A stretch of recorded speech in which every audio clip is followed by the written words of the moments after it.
सगुण साकार सृष्टी निर्माण होते, हे आत्मानुभूतीवर माऊली इथे सांगते आहे.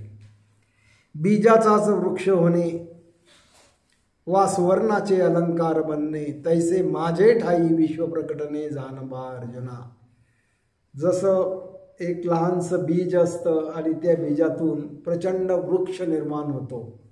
जसं वडाचं बीज मोहरीच्या बीजासारखं असतं आणि त्या मोहरी एवढ्या बीजातून हे प्रचंड असा वडाचा वृक्ष निर्माण होतो. किंवा सोनं असतं आणि त्या सोन्यापासून, त्या सोन्याच्या लगडीपासून विविध असे अलंकार बनतात. तसं त्या निर्गुण निराकाराच्या ठाई नामरूपाचं प्रकटन होतं आणि विविध नामरूपांच्या ठाई मग सृष्टीचं प्रकटन होत असतं. ही सगळं माऊली आपल्याला समजावून सांगत आहे. विश्व चैतन्याचेच थिजणे, मग जगत बनवून प्रकटणे, निराकारी आकार घेणे, ही माझीच माया. आणि मग भगवंत सांगतात, हे जे काही विश्व सघन असं जे काही भासतं, पंचमहाभूतात्मक असं जे काही भासतं, ते त्या निर्गुण निराकार तत्वाच्या थिजण्यामुळेच घडलेलं आहे. आणि म्हणून हे जगत प्रकट झाल्याचा भास होतो आणि ही सगळी माझी माया आहे. सागरी जसे फेसाचे असणे, तैसे असीमाचे सीमित होणे, मग विश्व होऊन नांदणे, ही माझीच लीला. पुन्हा एक दृष्टांत देतात की जसं सागर असतोच आणि त्या सागराच्या पृष्ठभागावर त्या पाण्याच्या हालचालीमुळे फेस निर्माण होतो आणि फेस निर्माण झाला की मग ते सागराचं स्वरूप जे असीम होतं, सीमारहित होतं, ते जाऊन तिथे लहानशा आकाराचा फेस निर्माण होतो. जसा त्या निराकार पाण्याच्या ठिकाणी आकारबद्ध फेस निर्माण झाला, तसा त्या निर्गुण निराकार तत्वा चैतन्याच्या ठिकाणी सगुण साकार अशी सृष्टी निर्माण होते. त्या फेसास पाहू जाता, पाण्याचा न लाग दिसे थांग पत्ता, स्वप्नातील ती बहुभूमिकता न जागेपणी. त्या सागराच्या पृष्ठभागावर जो फेस प्रकट झाला, त्या फेसाला जर आपण शोधायला गेलो, त्या फेसाचा शोध घेतला, तर तो फेस अस्तित्वात नसून ते पाणीच आहे हे लक्षात येतं. तसं हा जो काही मीचा भास आहे, या मीच्या भासाचा हा जो काही पंचमहाभूतांचा भास आहे, या पंचमहाभूतांचा जर शोध घेतला, मीचा शोध घेतला, तर शेवटी हे सर्व अस्तित्वात नसून निर्गुण निराकार तत्वच त्यांचं अधिष्ठान आहे, ते परमचैतन्यच त्यांचं मूळ स्वरूप आहे असं लक्षात येतं. असं माऊली आपल्याला समजावून सांगत आहे. तैसी भूते भासती मज ठाई, परी त्यांना माझी जाणीव नाही, सांगितले हे मागील अध्यायी आठव जरा. आणि माऊली म्हणते की हे सगळी सृष्टी, हे सगळी भूत, ही सगळी वनस्पती सृष्टी, प्राणी सृष्टी, मनुष्य सृष्टी जरी माझ्या ठाई भासमान होत असली तरी त्या भूतांना माझी जाणीव नाही, कारण की ते सगळे अज्ञानामध्ये आहेत. त्या सगळ्यांना असं वाटतं की मी जीव आहे, आणि जोपर्यंत आपल्याला जीवभाव असतो तोपर्यंत आपल्याला आपल्या अंतरंगात ज्ञानाचं प्रकटन होत नाही. म्हणून न लावता लांबन मी थांबवतो हे भाषण, परी तुझे ते अवधान प्रवेशो मज ठाई. म्हणून मी काही माझं आता हे सगळं निरूपण फार लांबवत नाही, पण तू अवधान दे, आणि तू जर अवधान दिलं तर तुला हा बोध होईल. प्रकृती माझे व्यक्त रूप, कल्पना संपता कल्पना प्रकटे अरूप, रूप आणि अरूप भिन्न नाही. ही जी प्रकृती आहे हे माझं व्यक्त रूप आहे आणि तसा मी अव्यक्त आहे, मी निर्गुण आहे, प्रकृती सगुण आहे. हे निर्गुणच सगुण बनतं, पण सगुणाला निर्गुणाचा पत्ता नाही, ही अडचण आहे. आणि या सगुणाला जेव्हा निर्गुणाचा पत्ता लागतो तेव्हा समजतं की हे सगुणत्व खरं नाही, हा भास आहे. खरं तत्व निर्गुण निराकार आहे. व्यक्त जे जे काही दिसतं, प्रकट झालेलं जे जे जे दिसतं ते खरं नसतं आणि खरं स्वरूप आहे निर्गुण आणि अव्यक्त.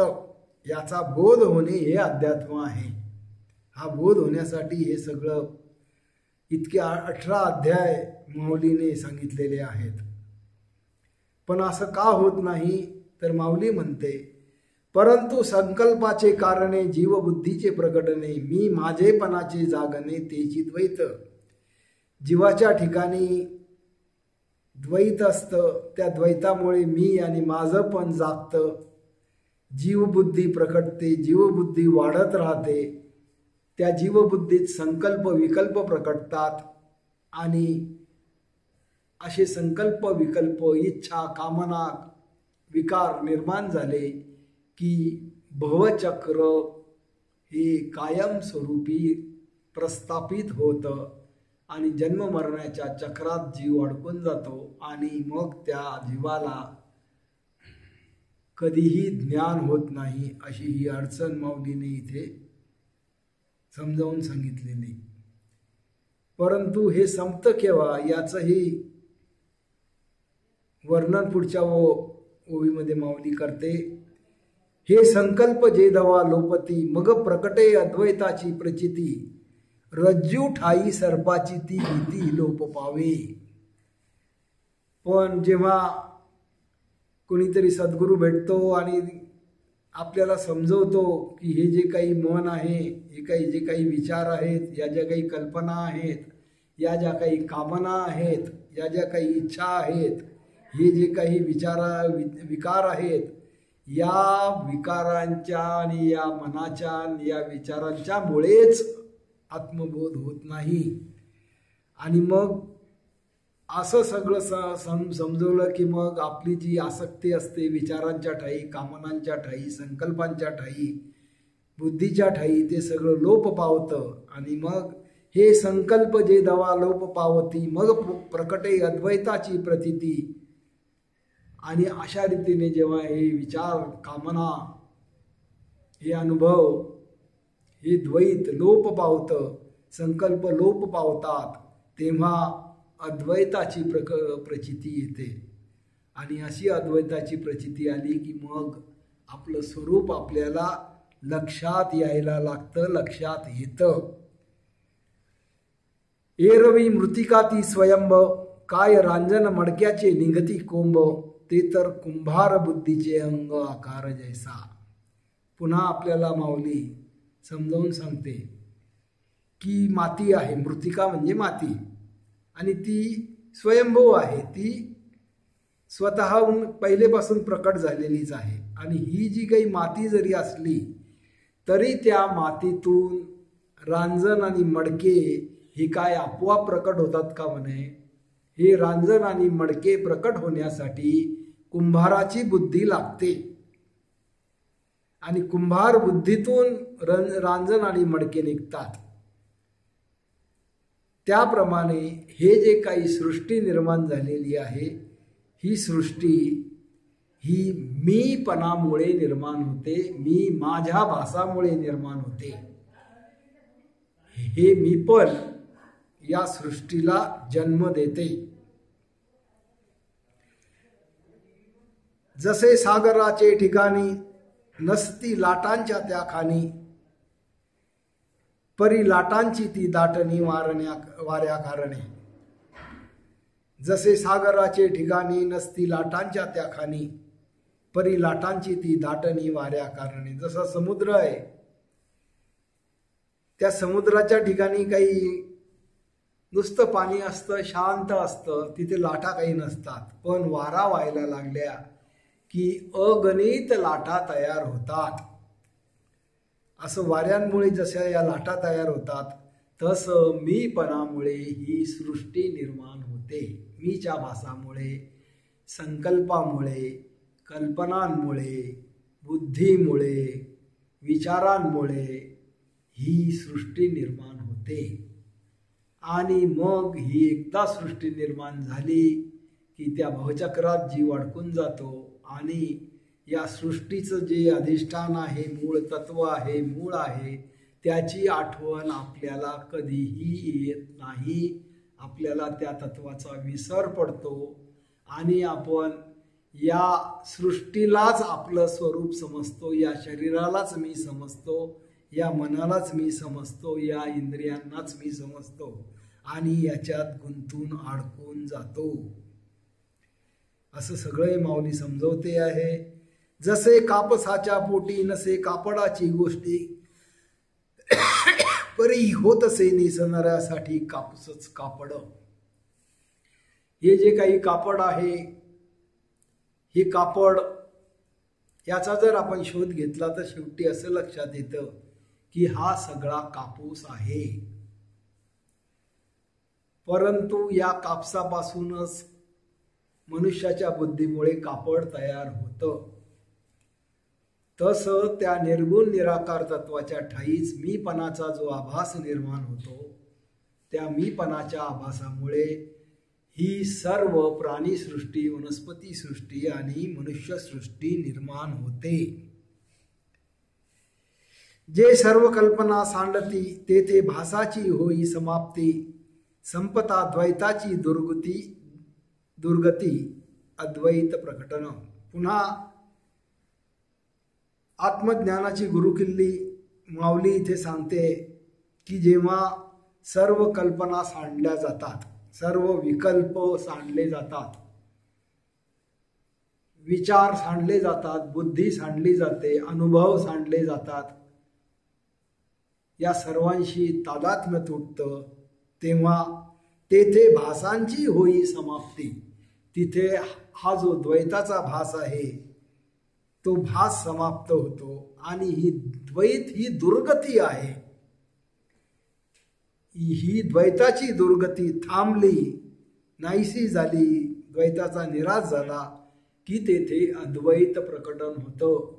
मग तिथे ब्रह्ममयता प्रकटते आणि ब्रह्ममयता एकदा प्रकटली की मग परब्रह्माचाही बोध होतो. अशी सगळी ही ऑटोमॅटिक प्रक्रिया आहे, ही माऊली आपल्याला समजावून सांगत आहे. जे स्वतः भोवतीच फिरती तया ठाई भासांची निर्मिती, तैसे भ्रमवून आपली मती गमती भूते.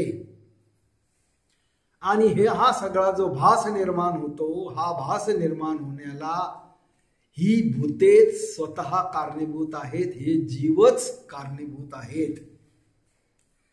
जसं मनुष्य जर आपल्या स्वतःभोवतीच गरगर गरगर गरगर फिरला तर आपोआप त्याला भोवळ येते आणि भोवळ आली की सगळं विश्व आपल्या भोवती असं खालीवर खालीवर गोल गोल फिरत आहे असा भास होतो. आणि हे जे सगळं विश्व आपल्या भोवती असं फिरत आहे, हा जो जसा भास होतो तसा मीपणाला या विश्व प्रकटनाचा भास होतो. आणि याला कारण दुसरं तिसरं काही नसून तो मीच आहे. ज्या मीच्या ठिकाणी विचार, कल्पना, बुद्धी, संकल्प, विकल्प, इच्छा, कामना, विकार इत्यादींचं प्रकटन होतं. आणि या सगळ्यांच्या प्रकटनामुळे सृष्टी प्रकटल्यासारखी वाटते. म्हणून कल्पना त्या सांडता नुरे मी आणि विश्व ही भिन्नता, द्वैत ते विरता आत्मज्ञान. आणि म्हणून पुन्हा पुन्हा माऊली आपल्याला आत्मज्ञानाची गुरुकिल्ली समजावून सांगत आहे की म्हणून कल्पना त्या सांडता. म्हणून हे जे काही आपल्या मनामध्ये कल्पना, विचार, कामना, संकल्प, विकल्प, इच्छा, वासना, हे सगळं जे काही नाटक चालू आहे हे विरलं पाहिजे, याचा निराश झाला पाहिजे. आणि जे सर्व कल्पना सांडती तेथे भासाची होई समाप्ती. म्हणजे हा जो काही द्वैताचा भास निर्माण होतो हा मनाच्या ठाई निर्माण होतो आणि या मनाचा निराश घडू दिला असता मनरूपी द्वैत संपून जातं आणि अद्वैत प्रकटतं. द्वैत ते विरता आत्मज्ञान. हे अशी जी काही आत्मज्ञानाची गुरुकिल्ली आहे ती दुसऱ्या अध्यायापासून वारंवार वारंवार वारंवार माऊली समजून सांगत आहे. आणि ही आत्मबोधाची गुरुकिल्ली आपण आत्मसात करण्याची गरज आहे. ही जर आत्मसात केली आणि हाच महत्त्वाचा मुद्दा आहे, हेच महत्त्वाचं सूत्र आहे, हे जर आपल्याला अंतरंगात कळलं तर आपण याचा शोध बरोबर घेतो. आणि हा शोध घेता घेता शेवटी आपल्याला आपण निर्गुण निराकार तत्व असल्याचा बोध होत असतो. अशी ही सगळी आत्मशोधाची प्रक्रिया आहे. मग मी भूतासी धारण करी वा भूते मज ठाई वास करी, ऐसी कल्पनांची चौरी नुरेच तेथे. आणि मग तिथे मी वेगळा आणि भूत वेगळी ही कल्पना उरत नाही. सर्व काही एक असं ते निर्गुण निराकार तत्व आहे अशी आत्मानुभूती येते. म्हणून हे अर्जुना प्रियोत्तमा, मीच विश्वनी विश्वात्मा, या लटक्या भूतग्रामा मीच कारण. आणि मग तो भगवंत ते निर्गुण निराकार तत्व असं म्हणतं की हे अर्जुना प्रियोत्तमा, मीच विश्व आहे आणि मीच विश्वाचं अधिष्ठानही आहे, विश्वाचा आत्माही मीच आहे. आणि हे जे काही लटकं असं सृष्टीचं भूतग्राम दिसतं, हे भूतग्राम माझ्याच कारण आहे, माझ्याच अधिष्ठानावर आहे. असं सगळं माऊली आपल्याला समजून सांगते आहे. सूर्यकिरणांच्या कारणे मृगजळाचे ते भासणे, तैसे सर्व अस्तित्वाचे असणे माझ्या ठाई.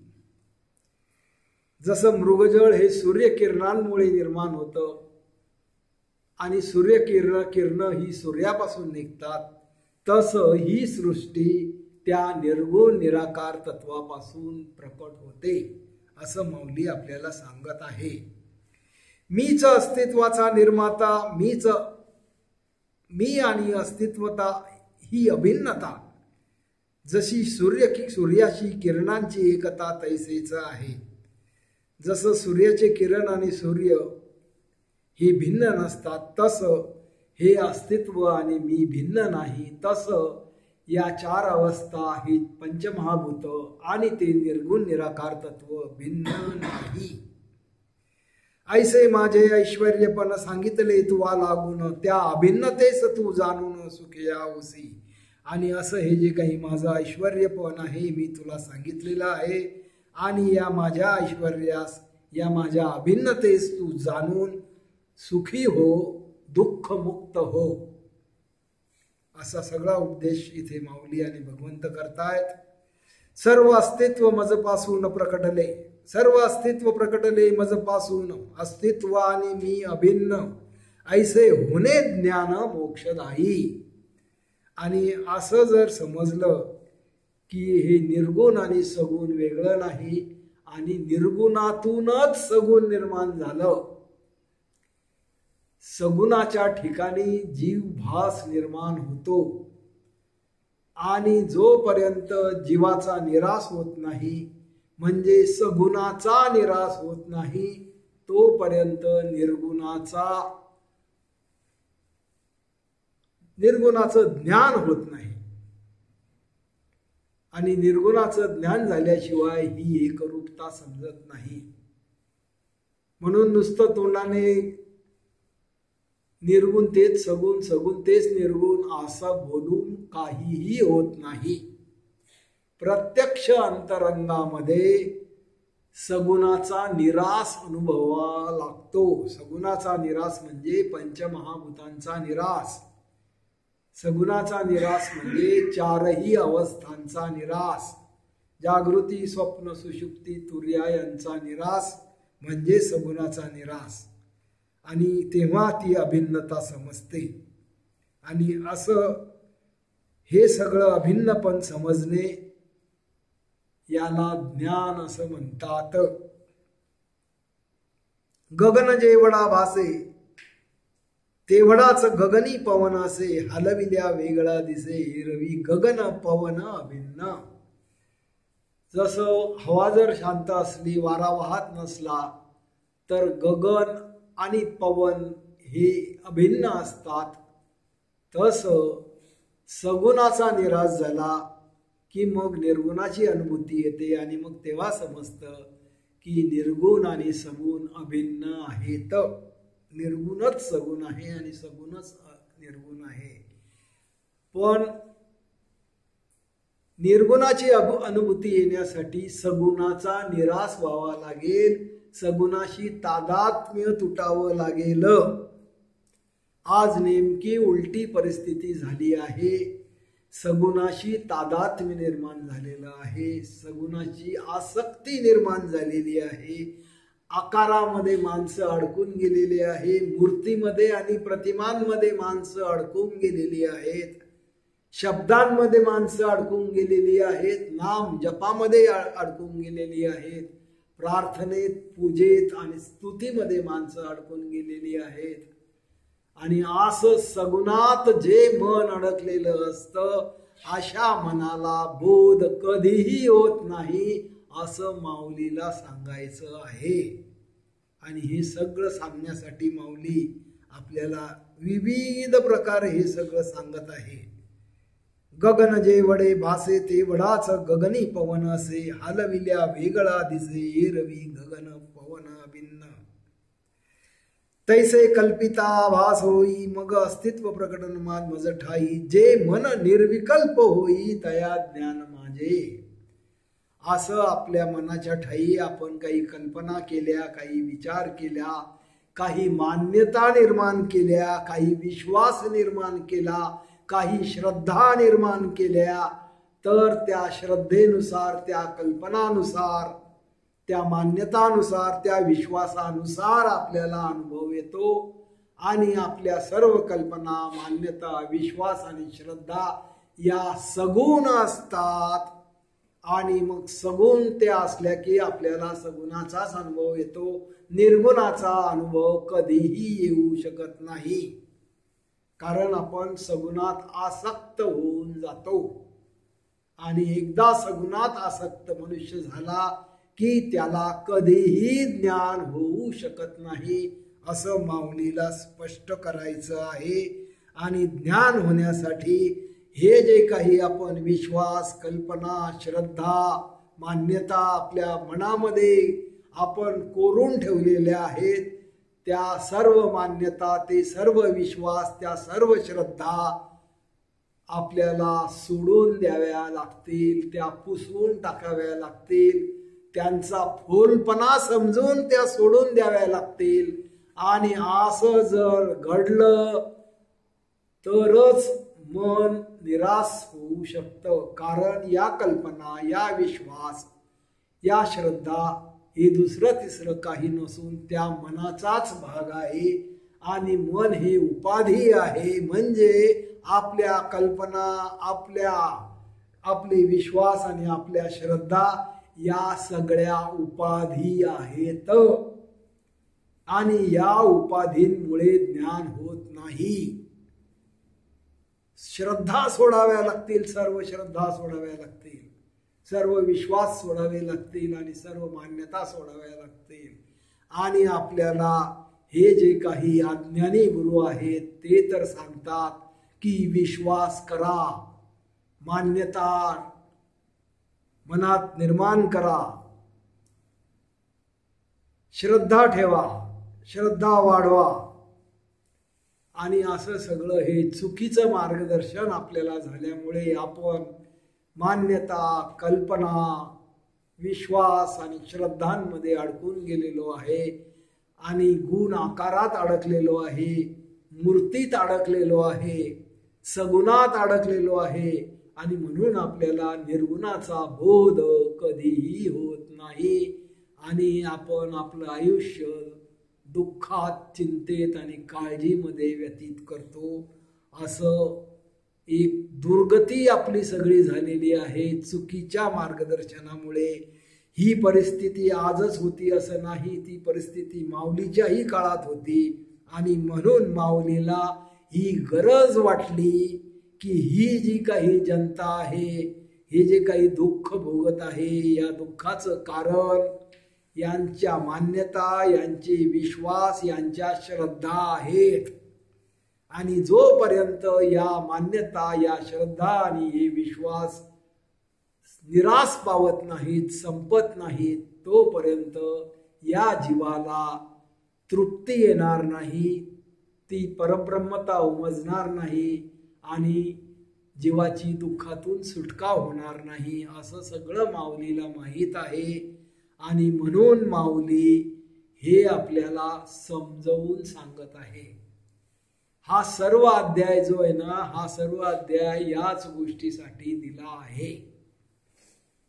आपल्या कल्पना, आपल्या मान्यता, आपला विश्वास आणि आपल्या श्रद्धा, आपले संकल्प याच्यामुळेच आपण दुःख भोगत आहोत आणि ही गोष्ट आपल्याला माहिती नाही. ही गोष्ट माहिती करून देण्यासाठी हा अध्याय आहे. खरं म्हणजे ज्ञानेश्वरीतला प्रत्येक अध्याय काही ना काही आपल्याला शिकवण्यासाठी माऊलीने लिहिलेला आहे. त्या अध्यायाचं सार आपल्याला समजून घ्यायचं आहे आणि ते सार ग्रहण करायचं आहे. असं जर 18ही अध्यायांचं सार ग्रहण आपल्याकडून झालं तर आपण आपल्या ही जे काही मन आहे, हे द्वैत आहे, ही जी काही उपाधी आहे, या उपाधीतून आपली सुटका होऊ शकते. या विश्वासातून, या कल्पनांमधून, या मान्यतांमधून आणि या श्रद्धांमधून आपली सुटका होऊ शकते. आणि अशी जर सुटका झाली तरच आपल्याला 4 अवस्थांचा निरास अनुभवू शकतो आपण आणि त्या परब्रह्माशी असलेली आपली एकरूपता अनुभवू शकतो. अन्यथा आपण जन्ममरणाच्या चक्रातच फिरत राहतो.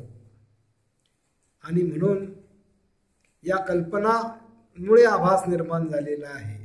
तैसे कल्पिता आभास होई, मग अस्तित्व प्रकटन मज ठाई, आणि जे मन निर्विकल्प होई तया ज्ञान माझे.